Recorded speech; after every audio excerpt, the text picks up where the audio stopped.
खबर गाजीपुर से आ रही है, जहां सपा महासचिव स्वामी प्रसाद मौर्य ने बयान देते हुए कहा कि अयोध्या में कल जो कार्यक्रम हुआ वो बीजेपी का निजी कार्यक्रम था, इसीलिए राजनीतिक पार्टियों ने दूरी बनाई। अब तो कोई भी अयोध्या जा सकता है। स्वामी प्रसाद ने कहा कि जो भगवान के रूप में स्थापित है उसके अंदर प्राण प्रतिष्ठा करने वाले हम कौन हैं। वहीं स्वामी प्रसाद ने कहा कि कल का कार्यक्रम धार्मिक अनुष्ठान नहीं, बीजेपी का राजनीतिक ड्रामा था। वहीं स्वामी प्रसाद ने कहा कि कल का कार्यक्रम मोदी जी के लिए था, रामलला के लिए नहीं था। वहीं स्वामी प्रसाद ने आगे कहा कि सपा पहले भी मायावती का सम्मान करती थी, आगे भी करती रहेगी। वहीं स्वामी प्रसाद लोगों को संबोधित करते हुए कहा कि राष्ट्रपति के रूप में द्रौपदी मुर्मू जी को दिल्ली में दलित होने से मंदिर में प्रवेश नहीं मिला, जबकि राष्ट्रपति रहे रामनाथ कोविंद जी को राजस्थान के दलित होने से मंदिर में प्रवेश नहीं मिला। वहीं स्वामी प्रसाद लोगों को संबोधित करते हुए कहा कि अपने परिवार में मरने वालों की लाशों में प्राण प्रतिष्ठा कर दो, वो अमर हो जाएंगे। यदि प्राण प्रतिष्ठा करने से पत्थर सजीव हो जाए तो मुर्दा जीवित क्यों नहीं हो सकता। वहीं स्वामी प्रसाद ने हालांकि आगे कहा कि जो खुद भगवान हैं, सबका कल्याण करते हैं, हम इंसान की क्या हैसियत है उनकी प्राण प्रतिष्ठा कर सके। वहीं स्वामी प्रसाद ने कहा कि ये सब ढोंग और आडंबर है, इसका मतलब है कि हम भगवान के अस्तित्व को नकार रहे हैं। वहीं स्वामी प्रसाद ने कहा कि भगवान राम हजारों वर्ष पूजे जा रहे हैं, उनके करोड़ों भक्त हैं। स्वामी प्रसाद ने आगे कहा कि सत्ता में बैठे लोग अपने पाप को छिपाने के लिए ड्रामा कर रहे हैं और सरकार धर्म के नाम पर बरगलाने की कोशिश कर रही है। वहीं स्वामी प्रसाद कपूरी ठाकुर की जनशक्ति में कार्यक्रम को संबोधित कर रहे थे। वहीं सपा की ओर से लंका मैदान में कार्यक्रम आयोजित किया गया था।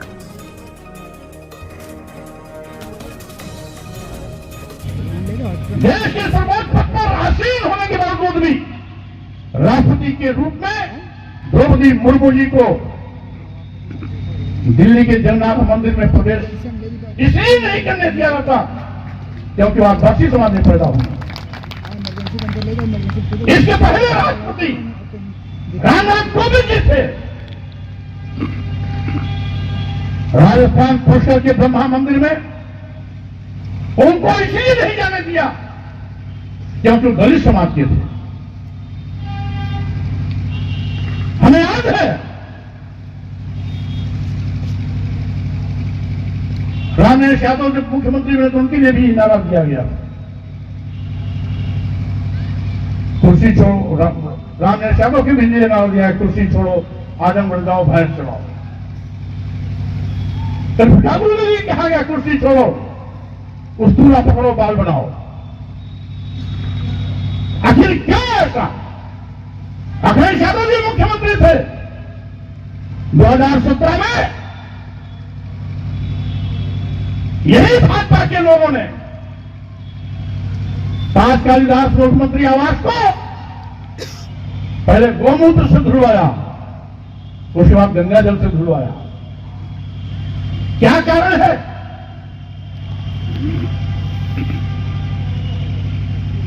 कि जो इस देश के मेहनत कष्टों में है,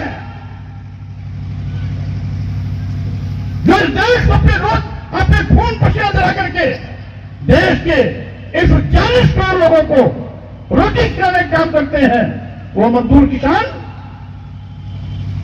की परछाई से इनको घृणा आती है। ये नफरत के सौदागर लोग आज इंसानियत के अगर घोट रहे हैं। जो विश्व धर्मगुरु भारत की अपनी एक पहचान थी, उस भारत का मजाक बना रहे हैं। साथ मैं कहना चाहता हूं, ये विडंबना है। ये पूरी दुनिया में ये देश ऐसा है जहां पर सद्भाव का मजाक उड़ाया जाता है।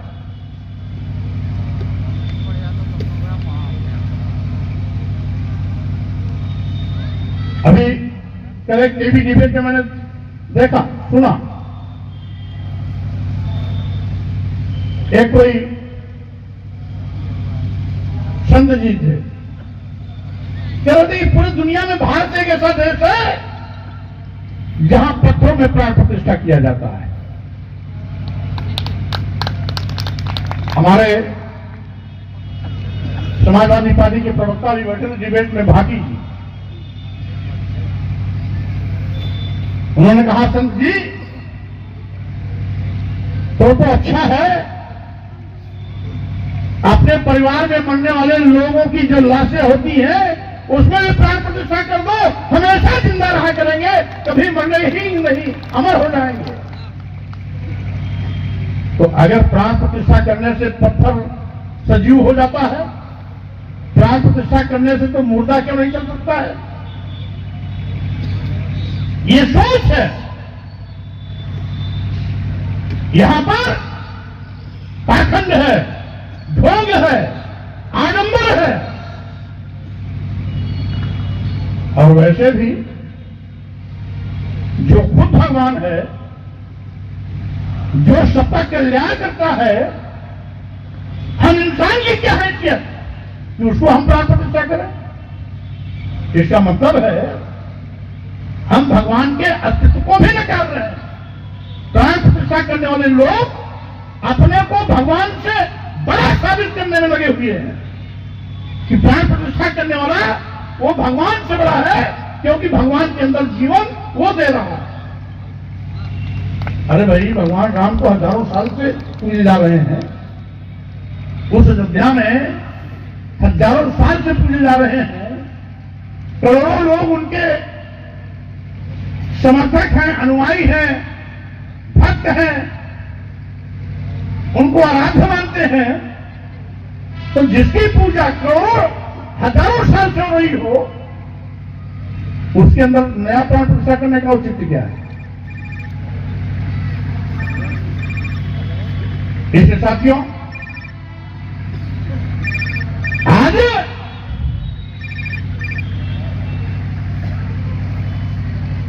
सत्ता में बैठे हुए लोग अपने पाप को छिपाने के लिए इस प्रकार के ड्रामे का सहारा ले रहे हैं।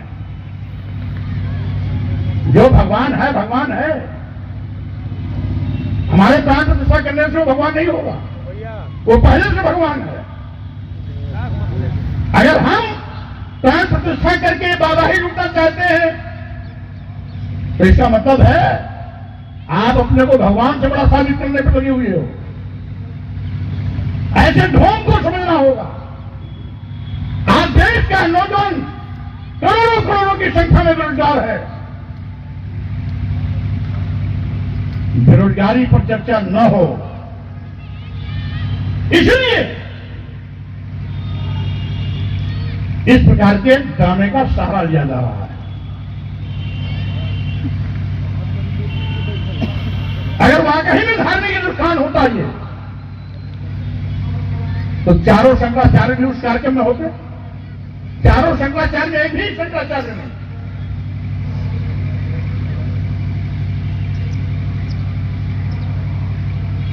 और देश की राष्ट्रपति भी आमंत्रित होने के बाद भी यहां नहीं आई, इसलिए